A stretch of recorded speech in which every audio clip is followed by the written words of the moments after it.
Hello, everybody, and welcome. If it seems like I'm out of breath, it's just because I've run up the stairs, and I haven't done that for so long. I don't get my 10,000 steps. I must get about 1,000 a day maximum. Hello, welcome, and thank you for joining us in this webinar in building trust in teams. Angela. Hello. I'm on a team with Angela, and she has trusted me to start this webinar, which is just marvelous. Today, we're going to be looking at a few things, firstly around, or mostly around, how you can start to build and regain trust within your teams. And I wish that there was some sort of magic bullet which would help us do it. But there's not. Humans are complex. And there are, however, some techniques, some thought points, some tools that we can use to help maintain and reinforce trust in our teams. But of course, once it has broken, or if it's on that slope, then it becomes very challenging and something we need to work on consistently and as strongly as possible. Just to give you an idea about who we are and how we're qualified to talk about these things, Angela, please can we have the next slide, please, Miss Whitty? Indeed, indeed, indeed. We're an organization called the Innovation Beehive. We exist to release the potential of people. Now that involves things like trust. So we're trying to build a strong culture of trust in an organization. How can we do that? Well, of course, we need to empower the people to have a greater and deeper understanding of how each other works. And that shared understanding will lead then to a stronger level of trust between those people. Now we work with a whole range of businesses on culture, on innovation, on leadership, and so on, as you can see from there. And trust is one element in particular, which is absolutely fascinating for us to try and grab hold of. Now, my name is Zach Curtis. I am the Capability Director with the Innovation Beehive. That means it's my job to give people the tools and the desire and the motivation to want to somehow move towards each other in a particular way linked to trust. But I am joined and very excited to be joined today by Angela Massey. But who are you, Angela? Who am I? Today, I'm the People Innovation Director at the Innovation Beehive, and my focus is on leadership and culture, and trust is such an important element in both of those aspects. So, as Zach said, we're very very keen and really looking forward to sharing our thoughts on trust with you today. We've only got an hour, so you know it's such a huge topic. But the sort of things we're going to talk about are, you know, what is trust? What does it actually look like? How do you know you've got that in your team? And also we're going to look at what happens when trust is broken. We had a specific request before this workshop to say, can you talk about, you know, what do you do when trust is broken? What are the steps to go forward? And we can't answer, you know, real specific in-depth questions here, but we can give you some things to think about to apply to your scenario and the situation you're in. And importantly, we're going to talk about, you know, what you can do to actually just build relationships so that a break in trust, because they inevitably do happen, doesn't actually permanently damage the relationship. Does that sound good, Zach? Sounds amazing. So let's talk about trust. So what brands do you trust, Zach? Funny you should say that, because if people want to type into the chat about the brands they trust and why, I've just typed into the chat 3 brands that I trust. One is Ralph Lauren, the other is TK Maxx, and the Winter Equestrian Festival, which is a massive... Quite diverse brands there. Massive brand in Florida. So yeah, those are the 3. What about you, Angela?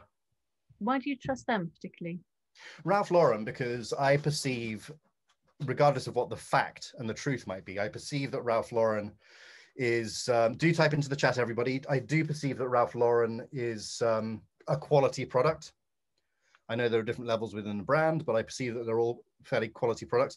I also like the touch points that they have with me as a customer. So firstly, in the days when we could go into the shop, I would go in and they would be helpful, but not obtrusive. They would be kind and thoughtful, and they would all be friendly.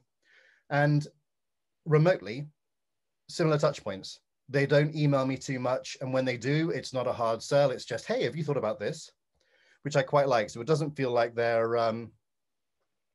doing that sort of thing. Oh, now this is quite an important point. So someone has commented that, am I confident that Ralph Lauren uses ethical manufacturing?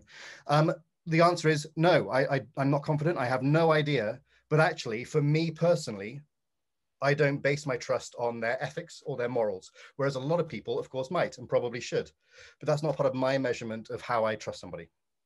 It's interesting, isn't it, that different people have different criteria, which we will talk about later. So, and someone else has put dermalogical cosmetic line that they've used for years and years and never let them down. I think that's it, that trust is something that's built over time, isn't it? Like you were talking about Ralph Lauren, it wasn't a one-off event that meant you trust them. It was something that was built. Yes, over the last 20 years. Yeah. And for me, I'd noted John Lewis. And again, it's not because they're necessarily the cheapest or it's always, brilliant service, but it's just, I know what I'm going to get from them. There's a real consistency to it. And if I have had to complain or got a query, their people are empowered to actually make a decision there and then. And that's what I like about that relationship. Yeah, that's nice. Yeah. And I found lately with the supermarkets, actually, during COVID, now when, there's a real physical fear, going into different supermarkets, I've found, first of all, my local village shop has been brilliant in terms of safety and very strict and so on.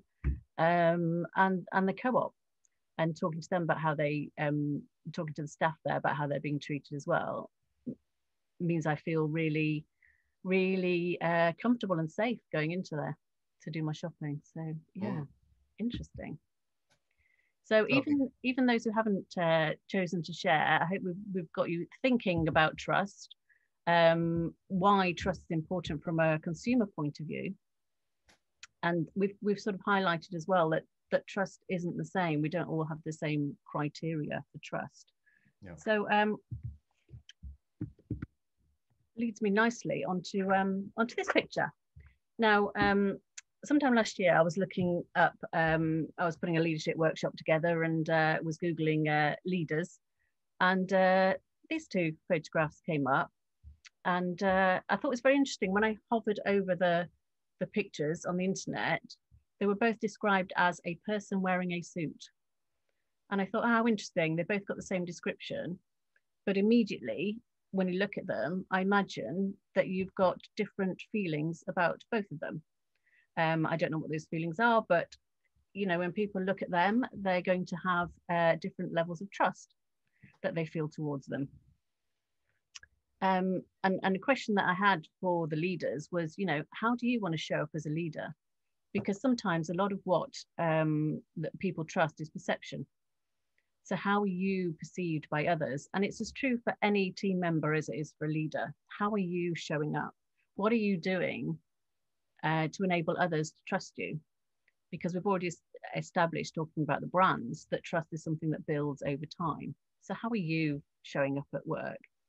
Because trust is something that has been with us forever. It's absolutely fundamental in all our relationships, all our communities. And it's something that's been in the psychological contract between employers and employees, between leaders and their teams, and between team members themselves. So let's explore some more about what we can do to build the trust. But let's just take a moment first to talk about what is trust. So if you're old enough like me, you will have had some sort of encyclopedia probably in the house when you were growing up, before the internet. Remember those days, Zach? Yeah. And I, for one, absolutely trusted the books we had in our house, because they were there in black and white, printed. And when I wanted some information, I would go to these encyclopedias, or the history books, or the geography books, and absolutely trust what was in there. The thing is, because these names have been trusted over the years, so, the Collins Dictionary or the Webster's Dictionary, they'd built up their reputation over the years. I mean, little did I know then or appreciate then that the history book was written by someone with a particular perspective, and there was lots more to learn. But the thing is, trust can be about expertise. So I trust Zach to find the record button, because I can't remember where it is on this system. You would trust, you know, I'll trust my daughter if I ask her about style, or trust my partner if asking about cooking. I'll trust my son if I want to know about physics. So people might come to you because you have certain credibility in an area. Like medical experts. Now, only 6 months ago, I got a phone call from a complete stranger saying, I'm Dr. So-and-so, your mother's had a fall, broken her hip, and we need to operate tomorrow. Now, I was 200 miles away. I'd injured my knee, couldn't walk, couldn't drive. And I thought, I'm trusting this complete stranger to get a scalpel, get their scalpel out and operate on my mother tomorrow. Now, it's not just about that human being. Yes, I did trust that stranger, but it's also about the system. You know, it's part of the NHS. I've experienced the NHS. I know that, yes, mistakes are made, but as a general rule, it works. And I absolutely trusted everything to go smoothly, which it did. So again, the question is, you know, what systems have you got set up within your teams, within your organizations to enable trust so that consumers trust you, so that your team members trust you? And then finally, picture of a wedding there is with medical experts, with encyclopedias, with people with their credibility, a lot of trust is just implicit. We don't even think about it. Whereas there are times when people publicly declare that, yes, I will trust you and you can trust me for the rest of your life. And how often do we sort of talk to team members and talk about trust? It's often very rarely, and unless you're, usually when it goes wrong. And what we want to encourage you to do from today is actually start talking about relationships if you don't already. Talk about how you work together and so on to build that trust right from the beginning. I don't want to spend long on this slide because I don't think you'd have signed up if you didn't think trust was important. But let's just, you know, remind ourselves why it is. So for individuals, you know, it's very vulnerable trusting people. And when you can trust people, you do feel safer, you feel empowered to go and, you know, make decisions because it's all right, I've got that backup. You feel you can ask questions. It's psychologically safe to ask questions, to put forward ideas. And of course, we just enjoy our job more because we can get on with it. The team, you feel more committed to the team. You're there to support, you're there to challenge. And it feels genuine when you've got the trust there. For leaders, it's so much less stressful if you can just let your people get on with the job.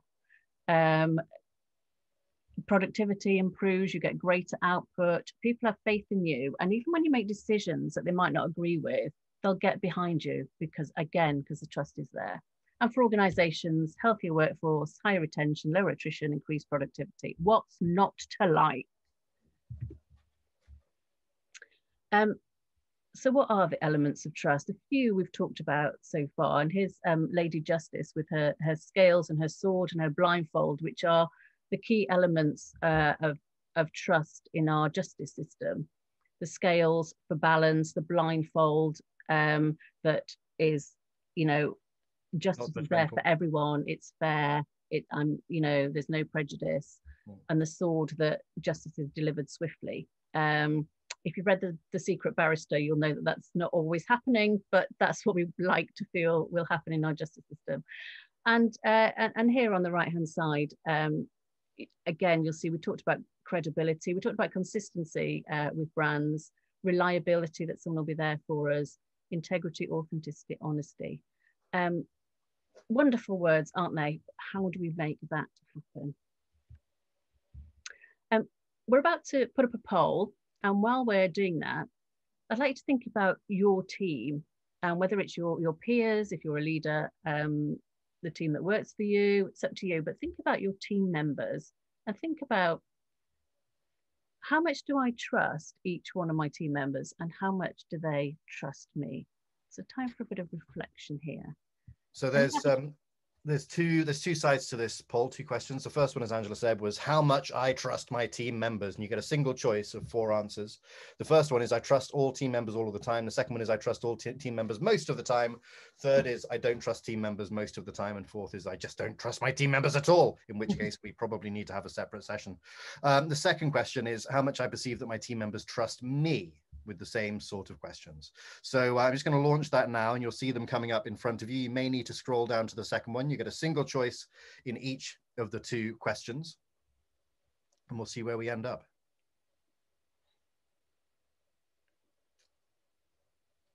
You know, the interesting thing, Angela, we should do this in different industries, because there are some industries where there's a kind of forced trust. You have to trust or people die. Like, for example, some of the armed services, or firefighters, or the police as well, and I'm sure lots of other industries. It's interesting, isn't it? Oh, I love watching the scores come in on this. It's quite fun. So let's say probably another 9 1/3 seconds. It's very specific, Zach. Yeah. I didn't start counting, so I'm not really sure when. You trusted me to do the timing, and I think we've got most of them in now. Okay, so let's end that. Okay, very good. So let's share the results. What have we got there? Oh, that's very positive. Some with a lot of trust, trusting all the time, and some trusting most of the time. That's very reassuring. It is. On that second question, that I perceive my team members trust me, it could be, again, the industry that person works in, or the size of the team, and so on.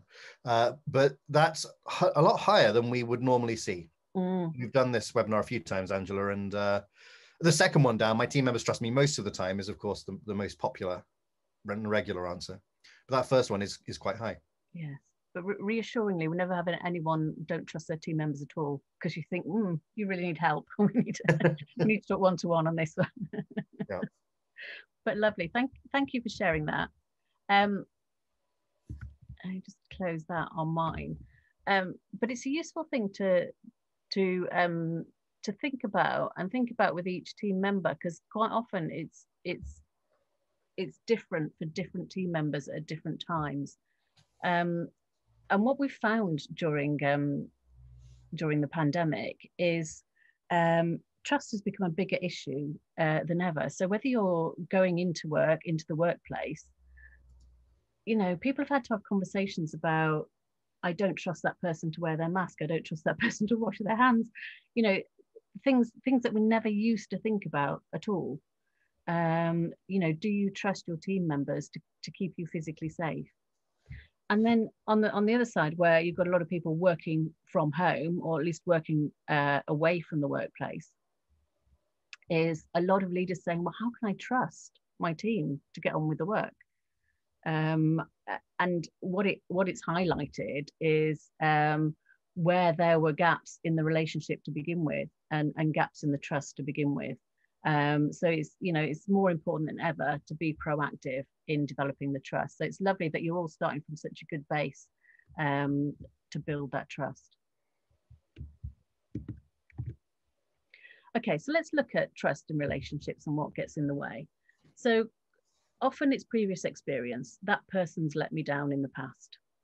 And sometimes it can be even more than that, that there's an actually unconscious bias that people like that have let me down in the past, or something about how you were brought up has led you to just have that bias in your head that you didn't know was there. Quite often it's people just not saying sorry. You know, I know someone who her mum was we're getting back to retail again, was a big M&S fan, used to shop there all the time. And she got run over by one of their trolleys. You know those big clothes trolleys, Zach? No, but I'm going to run with it and say yes.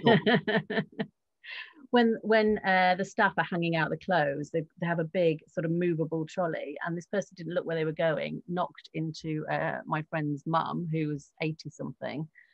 And she ended up in hospital with a broken hip.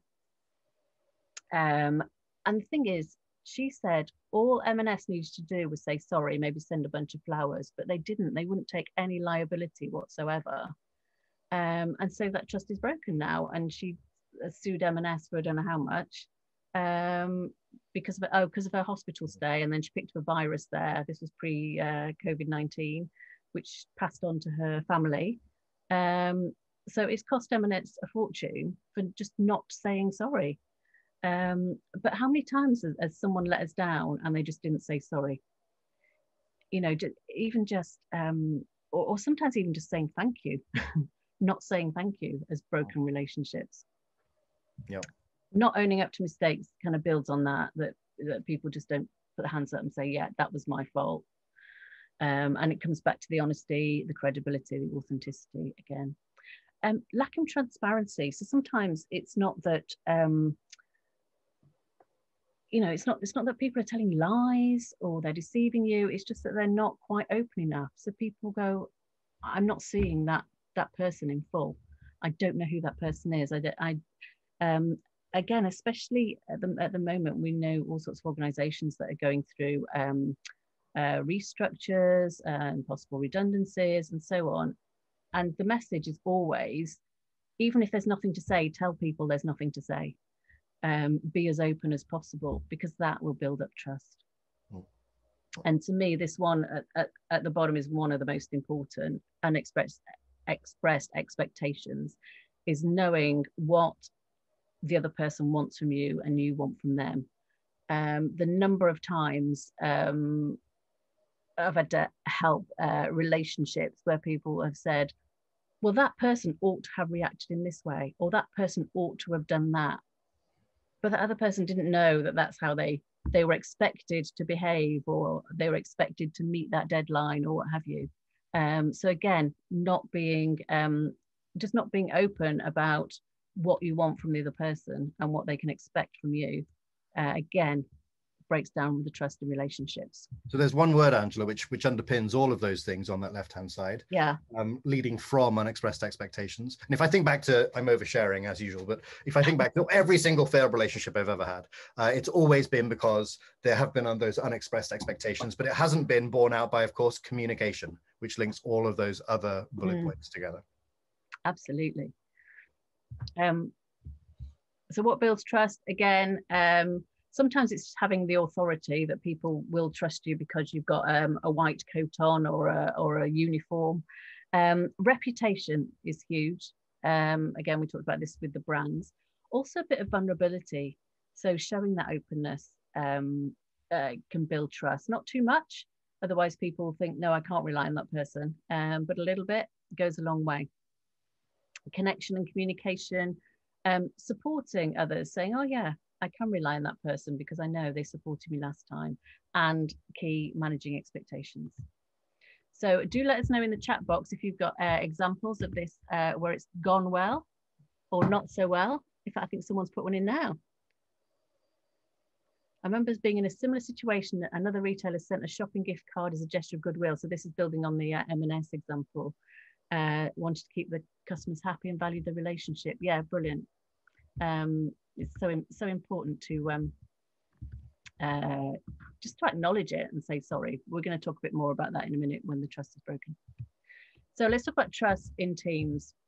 So how do you know when you've got high trust in your team or low trust? So you guys talked about high levels of trust in your team. So hopefully you don't have many examples of this.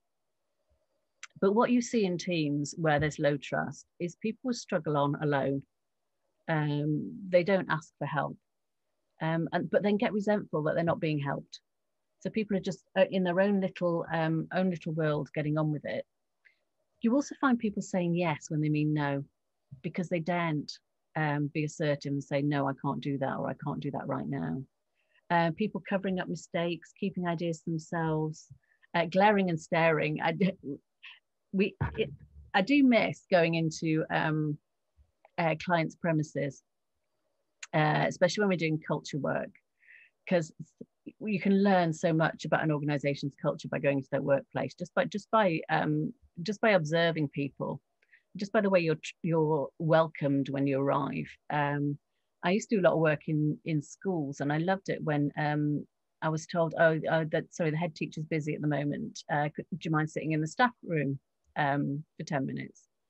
And you can learn so much about a school's leadership and a school's culture just by being in the staff room, seeing what's up on the walls, hearing people talk. And what you see with a lot of low trust is a lot of glaring and staring. So a lot of the body language, but also the silence. You know, you've heard the expression, you cut the atmosphere with a knife, that silence is not golden. It's not people, you know, really being productive and getting on with work. It's because they just don't want to talk to each other. And in a remote distributed workforce, that silence is golden thing often plays out as long delays before replying to a message or something like that, because they're just not engaged with the person or the message itself. Yes, yeah, absolutely. And you can see all that on Zoom meetings as well, actually, can't you? You know, how people... You're trying to tell me something, Angela? I'm sorry, what's that? You're trying to tell me something about the Zoom meetings you and I are on? Absolutely not. Absolutely not. There was nothing underhand about that at all. Okay, so what do you see in your teams, and I hope you're seeing this, that people will ask for help when they need it, that it's okay to admit you can't do everything yourself, and people receiving help, and not just receiving it, but actually get offers of help. So people are actively looking out for each other. People are happy to say no, not for being awkward, but they will explain why and have a good reason why. And when they do say yes, they'll follow through. There's no secret sabotage that you get in the low trust teams. People will admit mistakes, willing to put ideas forward, and you just get a lot more energy, a lot more fun and laughter in high trust teams. Okay, so when you look at a team, here are a few questions just to help you diagnose how high is the trust in your team. So what do you notice about how people talk to each other? So again, if you're working remotely, you might not know that people are talking to each other, but are your team members talking to each other? Are they checking in with each other to see how they are, or are they only ever talking about work? How comfortable are your team members sharing ideas or challenging each other's ideas? This is a key one, and one that comes up a lot when we're looking at innovation. And it's just absolutely key, is are team members really happy to put forward ideas? And do they feel comfortable? And how elegant is their challenging? Is it very aggressive? Is it fair? Are they building on each other's ideas in a challenging way? Who do team members go to for support? Is it just one person, or do they go to different people according to their different skills and capabilities? And yeah, how do you pick up on team dynamics when we're all working different places? You do have to be a lot more proactive in it and spend time. We talk about checking in with people as much as checking up on them. Is just check in. How is everybody when we're all working remotely? Okay, now let's get on to what do you do when trust is broken? Now I picked out a couple of quotes here, because I think it can look different according to different scenarios. So sometimes it's something that just erodes just slowly. So trust is like an eraser; it gets smaller and smaller after every mistake. So it's something that just wears down bit by bit, and you don't always notice it's happening. And sometimes it has to get really bad before you actually do something about it. So again, I want to encourage you to nip it in the bud before it does become a big thing. And then there's a quote from a Lady Gaga song: is trust is like a mirror, you can fix it if it's broken, but you can still see the crack in the reflection. So it's always there, because trust is such a strong emotion. It's something we had from the very beginning. If you remember, one of the pictures right at the beginning was a mother and the baby. Is right from our very first day in the universe, we have had to trust other people, and it's such a fundamental emotion in human beings that it's always there. But again, Zach's about to share a poll, but before he does, I read, and it was a few years ago, and I wish I'd saved the link because I can't now re-find it, but there was a study done about garages.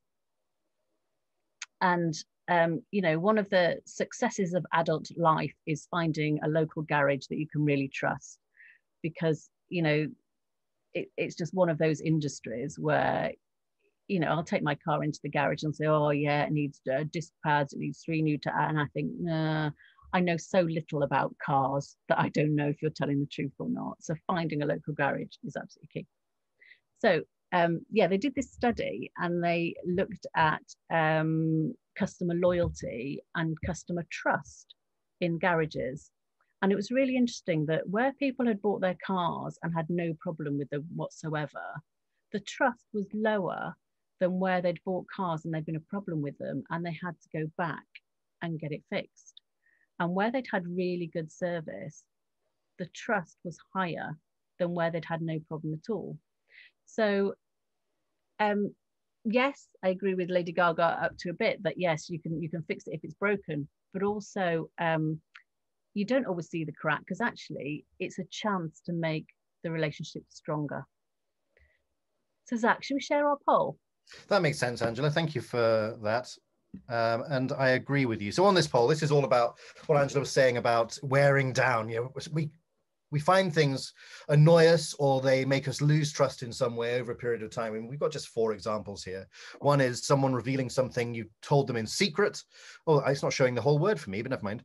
Someone not doing something they'd say they do, someone lying about their contribution to a project, and someone saying one thing, but then doing another. And I have to admit, Angela, I'm afraid it's single choice, not multiple choice. And I'm sure there's multiple of those which might help you to lose trust. But for me, there's certainly 3 of them. And do feel free to type anything into the chat if there's something on your mind you want to share in addition to those. But the bottom 3 would help me to lose trust in somebody, or, you know, to sever a little bit. The top one, I'm not too bothered about. It's interesting, isn't it? That, yeah. that people do, and it's a forced choice, because of course they're all annoying. But people will make a choice. And to me, it's actually someone telling a lie. Yeah. If someone lies, it's like, well, how can I trust you about anything else? It's funny, isn't it? And this is what we're talking about right at the beginning, is people have different criteria for who they're prepared to trust and not, according to, you know, your personal values and your background. Personal values, yeah. So going back to the Ralph Lauren thing at the beginning, whether a company is ethical or moral in the way they conduct their business doesn't bother me, but I'm sure it would bother the majority of the population in terms of the way they trust them. And similarly, someone in the comments here has reflected that they too would be terribly frustrated by the bottom 3, but not by the first one. So there's certainly an element of your past experience. So I have a strong experience of me telling people stuff in secret and them always letting the cat out of the bag in some way. So now I've become resigned to it, which has actually armored me against people doing that. So that's now the one which bothers me the least. Right, should we let's close this poll off here. Indeed. Indeed, let's we've got one really interesting result, and that's the second one down. So maybe like in my experience of the top one, people letting the cat out of the bag when I told them a secret, perhaps now as a society, we're so used to people not doing what they're supposed to or to have said they would have done that we've become immune to it. Gosh, interesting, isn't it? We've never had that before. Someone lying, someone saying they do one thing, then doing another. Yeah, I think, yeah, maybe the bottom one is for me the least annoying, because maybe they've got good reason for it, you know. And again, I'm kind of used to people doing that. Yeah, I think one of the key how much trust you put into them doing it in the first place, doesn't it? Well, exactly. So one of the key observations linked to what you were saying about unset expectations is that kind of acceptance that your expectation of another, because this is about this particular question is about our expectations of another, is not necessarily what we should be focusing on if we want to continue to trust them.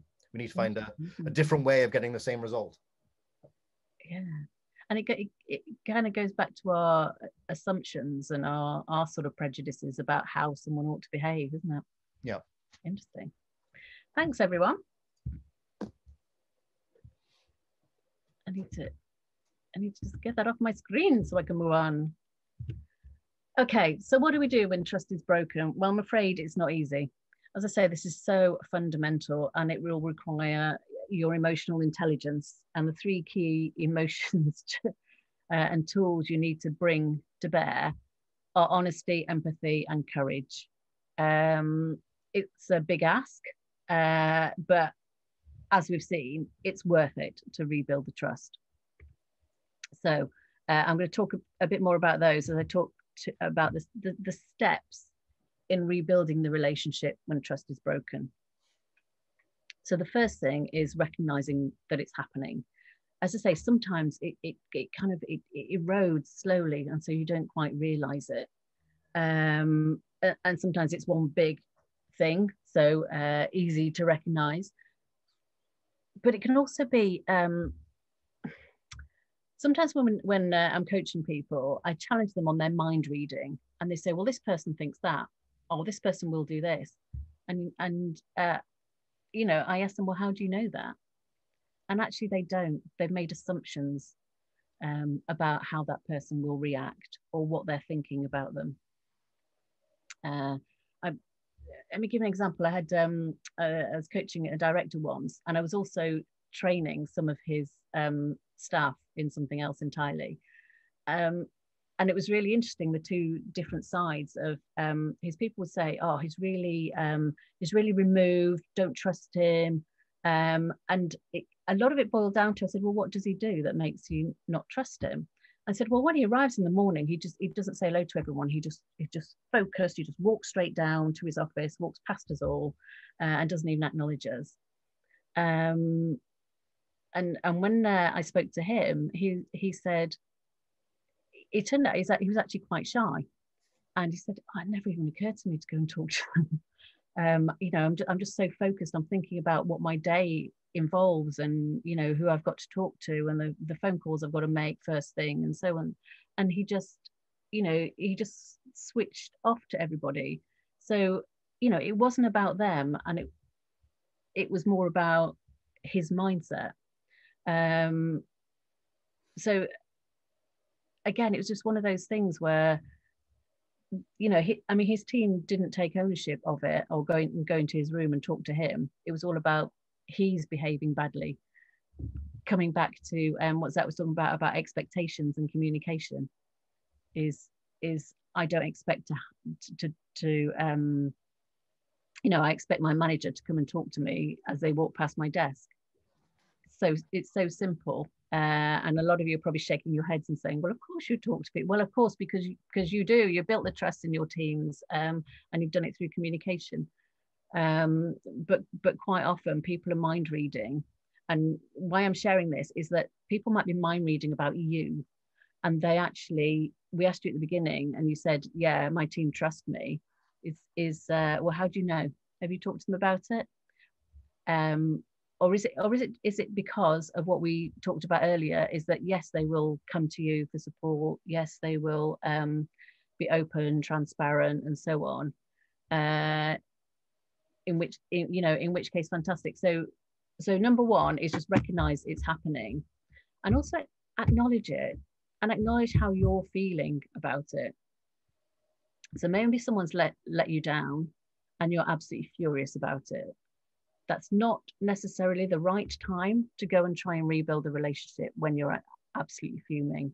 Sometimes it is. There's no one size fits all. That sometimes they have to know how absolutely angry you are.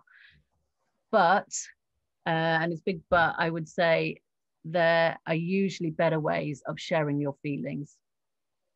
And where I'm talking about facts and feelings, and you go to rebuild that relationship, is think of it like, best practice in terms of feedback is, what are the facts? What has actually happened, and how are you feeling about it? So, so when you give feedback, rather than you give feedback about 10 million things and it's too much for someone to take on board, it's like, it doesn't work to go to someone and say, you've done this, and this. It's kind of too much. It's like, well, don't bring up something that happened 6 months ago. You should have dealt with it 6 months ago. It's what's happened now. to damage this relationship, to damage the trust between you. And be prepared to talk about your feelings. Again, some people are really comfortable with this, some people not so much. So you might want to rehearse what you're going to say before you say it. So the fact this happened and I feel hurt, I feel angry, I feel I can't trust you anymore because of X. It's much harder to argue with someone's feelings rather than, well, I think you did this and I think you were trying to get credit for that and I think you lied because of whatever. Is avoid supposition, avoid opinion, state your facts and state your feelings. And then between you both, commit to, right, what needs to happen to rebuild this relationship. And if it's you that let someone down, if it's you that accidentally let out a secret or lost someone's confidence, then you have more power to rebuild the relationship. But you don't have all the power. So, you can go back to, behaving in the right way, be even more proactive than you were before in rebuilding the relationship. But what you can't do is control their emotions and how they feel about it. So sometimes it takes a lot of time to rebuild a relationship. You're frowning, Zach. Is that because you're thinking or because you disagree with me? No, I'm thinking. You're thinking. But again, you can't control their actions either. So you can talk about, look, this is what I think I need you to do in order to help me, build the trust between us. Again, I would talk about building the trust between us rather than saying, you need to do this for me to trust you again. Is really confrontational. If you really want to build this relationship, then make it a we conversation rather than I and you conversation. And then spend some time reviewing. This is something that, and I hold my hand up and guilty of, is it's spending time stopping and saying, right, how did that conversation go? What have I learned from this? What have I learned about me? What have I learned about assumptions that I make? What have I learned about what's important to me in a relationship? What have I learned about communication? And again, if the other person's up for it, then review together and keep reviewing your relationship. That word review, I would also say it's really good when the strongest teams I've worked in are where we'll sit down after a piece of work and review and say, okay, what worked, what didn't work, what could we do better next time? Because it's such a safe way of having conversations about, being open about, oh, I shouldn't have said this at the beginning, or I should have worded it like that, or so on, that you can be open about what you could do better and also open about what the other person could do better in a very safe way, because you're talking about a specific piece of work. So the review, it's just one word, but it's one of my favorite words, and I know something that I should do more often. Any comments on that, Zach? Yes, I got a couple of comments, Angela. Yes. If only we had some tools to help us work through that process of recognize, thinking about the facts and the feelings, committing to action, and then reviewing. I'm a tool guy. You're a tool guy. Well, let me go on to the next slide. Zach, what's this slide all about? Oh, it's like a miracle. Hey, good news. I have acquired or inherited several massive tool chests suitable for mechanics. I mean, literally many tools. There's diagnostics tools, there's spanners. I can deal with the spanners, I can deal with the screwdrivers, but there's a whole range, drawers and drawers full of stuff. I look at it and I think, I have no clue what that's for. No clue at all. So what use, Angela, are those particular tools to me right now? Not much, right? Not much, no. No. So any tool is only as good as your ability to explore it, play with it, make it your own, practice it, drill it, rehearse it until it becomes part of the way you operate. The good news is we several years ago developed a tool, the side effect of which is building trust in teams. So it was originally developed around self-awareness, cognitive diversity, and so on, and understanding the self, then recognizing how other people operate, and then adapting yourself, perhaps meeting in the middle or changing the way that you operate in order to come out with the best possible result. Strangely enough, that is exactly aligned to everything that Angela has been talking about so far. The more that we can recognize ourselves, as you remember from the previous slide, the more we can understand our own facts, feelings, other people's interpretation of facts and feelings, then the easier it is for us to commit to action and review. Now, we're going to give you this tool for free at the end of this webinar. For free. Oh, what price for the tool? Nothing. It's free. That's marvelous. So what this tool is, just to have it in brief for you, it's based on the physiology of the brain and the way that we have cognitive difference between us, the way we think and approach the world. Principally, it's between two separate practitioners, Roger Sperry, which most of you will know, and Paul MacLean. Sperry, of course, did the left brain, right brain model, where the left brain controls the right-hand side of the body. The left brain deals with facts, numbers, details, logic, planning, process, etc. The right-hand side of the brain controls the left-hand side of the body, deals with creativity, spirituality, musicality, emotions, and so on. You can guess which side I'm on and guess which side Angela's on. Well, we make a good team. We do, but only because we have an understanding of how each other operates.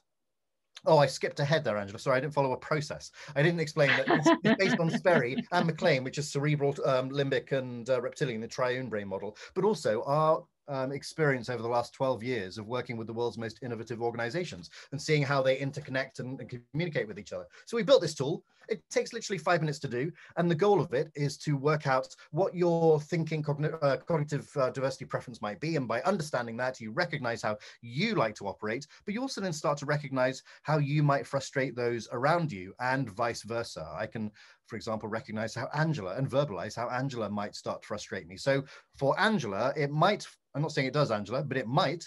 I'm in the top right-hand side here, experimenting. So it might frustrate you that, it's Angela, actually, what's your dominance, Angela? Do you know? Top left. Right. Chat, so, not getting to the point. Get to the point, Zach. Yes, there we go. So all that stuff that I do might frustrate you. Whereas for me, not having a sense of fun or playfulness might frustrate me, or an unwillingness to just think laterally. I mean, why did I just start talking about toolboxes? I'm not really sure. And then a lack of flexibility. So, you know, this really then would help start a dialogue between Angela and I, because we have different ways of approaching things. And that open dialogue is the beginning of starting an agreement, setting those clear expectations that Angela talked about before by use of a shared tool. Do feel free to take this tool, we're going to give it to you later, and give it to your entire team. Thousands and thousands of people have taken it so far, and lots of companies have built it into their cultures to help build trust. One bank in London in particular has built it into their culture. Angela, if we could just move on to the next slide there. Ooh. I feel like I've droned on enough about that. I need, if you've done this already with your team, take it out again and talk about it. Keep the dialogue going. Use the same tool, talk about it through the lens of trust. Now, when you're talking about trust, I personally would be absolutely fine if, as a team in the Innovation Beehive, we contracted to trust. What? What are you talking about? Contracting to trust? Well, you know what? If we, firstly, step one, have an alignment or an understanding of our own cognitive diversity profile, that tool on the previous page, then we can start to share how we naturally see the world.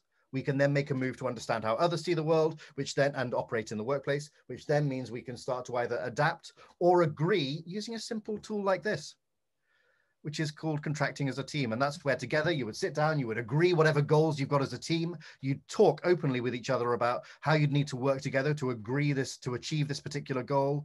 You could look at barriers, you know, what can stop us working like this? And that can be, depending on how you set up the conversation, as explicit as you like. So Angela and I, for example, could say, Angela might say to me, well, Zach, you know, it could be that we miss some of the detail, and then we work out how we're going to get that. Well, you know what? Angela might be better at spotting some of the details. So we can work together on a particular piece of work or a particular document or whatever, where she spots the detail and I spot the big picture.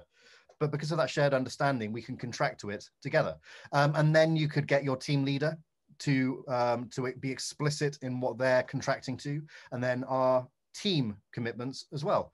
Or you could edit it to be whatever topics you want, but the goal is have a joint conversation together, not led by one person, but through openness to build the trust. Angela, did I explain that in as detailed a way as you might like? I think it was wonderful, Zach. Thank you very much. I would add to that and say you don't have to be the team leader to do this. Yeah. You can do it with one other team member. You can be the one to initiate it. It doesn't have to be the team leader doing it at all. Quick, take a screenshot. Not you, Angela, everyone else. What's that? Take a screenshot. They can use it. Now, we can send it to them, can we? Yeah, we can send it. Let's send it. We'll send it in an email with the recording of the webinar to everyone who's registered for the webinar, possibly by tomorrow night. But don't make promises, you know, manage expectations, Zach. Right, it'll be Otherwise sometime. we'll let people down. Yeah. Mind you, they didn't mind. They didn't mind too much about saying one thing and doing another. That's true. Yeah, you might get away with it. Okay, so the reason we're sharing these is you know, you've said there's already good trust within your teams, but do it now. Have the conversations now. It's something that you don't say, all right, trust, excellent, we've done that, tick, we all trust each other. It's something that to keep building and keep having the communication and keep talking about.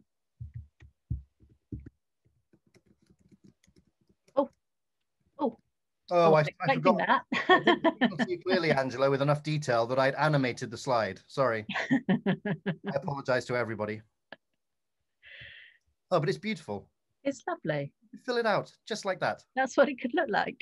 Miro board or a board, or whatever, or mural, or whatever software you feel like, or just talk about it. Lovely. Okay, so what do we want you to take away from this? Well, Maya Angelou said, and I can't remember the exact quote, but it was something like, people will not always remember what you do or what you say, but they will never forget how you made them feel. And as I said already, trust is such a fundamental human emotion. It's a fundamental need in humans, and you know, absolutely essential in communities, in teams, in society. So 3 things that I really want you to take away is, number 1 is just take some time to reflect on how you want to turn up. Are you turning up as someone to be trusted? And what else could you do to be that person? Number 2, talk about what you need from each other. And we've shared a couple of tools there. I think we've talked about expectations enough for you to take that word away and go, right, yes, it's so important that we talk about what do we need from each other, what support can we give each other, what we're going to do if it goes wrong. Talk about it, and talk about it now before it becomes a big problem. And take ownership when it needs fixing, or take ownership just to build the relationships before it needs fixing. You know, a bit like that director that I shared with you who just walked past his staff. Not one of those members of staff just went into his office and said, you know, and told him, or just went in and checked in as, you know, how are you? Because you don't say hello to us as you walk in, so we're just worried about you. You know, they could have taken ownership. They could have done something about it. Don't always leave it to the leaders, or you know, the assumption that someone ought to behave in a certain way. You've got more control than you realize, so do take ownership of it. Does that make sense, Zach? It really does. Good. Oh my God, free stuff. This is the free stuff. If you haven't done this before, or you'd like to do it again, go to the website profile.innovationbeehive.co.uk. Say, get your teams to do it. It's free. It's free. Do it. So there's don't type in www, literally in a browser, just type in profile.innovationbeehive.co.uk, or look in the chat. I've just put the hyperlink there, or get your smartphone out with the camera and hover it over the QR code there. That will take you right through it as well. And no obligation, nothing like that. Just give it to everybody you know, because we do Why wouldn't you?